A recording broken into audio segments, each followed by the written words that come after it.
Hello guys, আজকে আমি তোমাদের মাঝে নিয়ে এসেছি মজাদার এক রেসিপি হেলেঞ্চা শাক দিয়ে মসুর ডাল বড়া। তো চলো শুরু করি আজকের রেসিপি। তো প্রথমে আমরা হেলেঞ্চা শাক নিয়ে এসেছি। এরপরে হেলেঞ্চা শাক ভালোভাবে ধুয়ে কুচি করে নিব। এরপর মসুর ডালটি ভিজিয়ে রেখেছিলাম, তো মসুর ডালটি আমরা বেটে নিব। মসুর ডালটি বেটে নেওয়া হয়ে গেছে। এরপরে পেঁয়াজ বাটা, কাঁচামরিচ বাটা, আদা রসুন বাটা, এরপর হেলেঞ্চার শাকটি আমরা নেব। এর মধ্যে মসুর ডাল বাটা দিয়ে দেব। এরপরে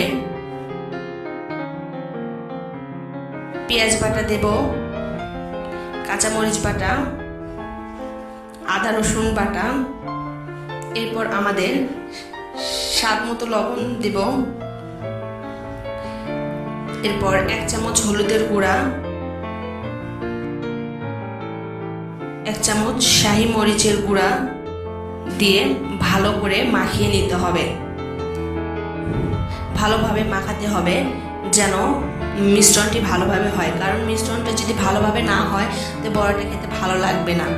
কারণ এক জায়গায় ঝাল হবে আর এক জায়গায় লবণ হবে, এতে তো ভালো লাগবে না। এই জন্য ভালো করে মাখিয়ে নিতে হবে।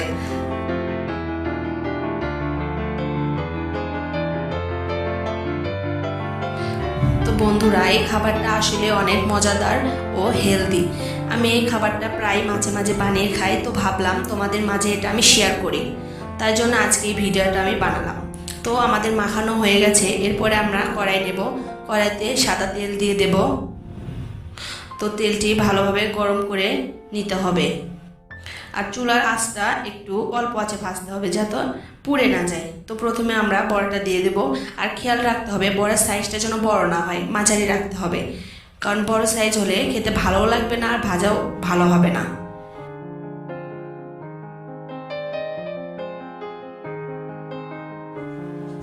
বড়াটা আমাদের লালচে করে ভাজতে হবে, কারণ লালচে করে না ভাজলে খেতে মজা লাগবে না।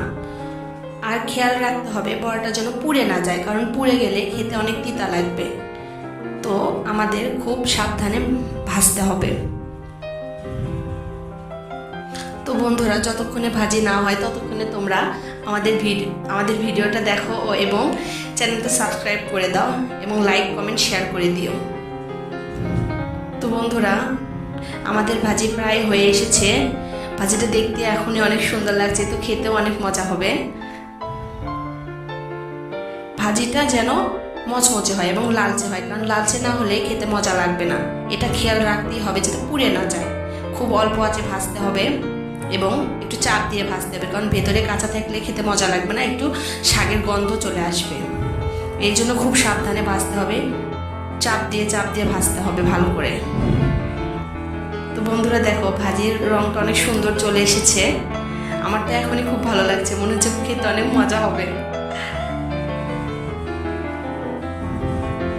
দেখো ভাজিটি কত সুন্দর হচ্ছে।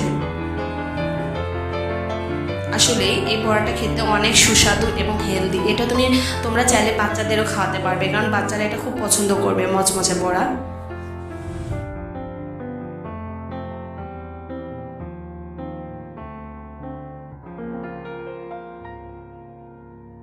তো বড়াটা আমাদের প্রায় হয়ে গেছে, দেখো লালচে হয়ে গেছে। তো এখন আমরা তুলে নেব।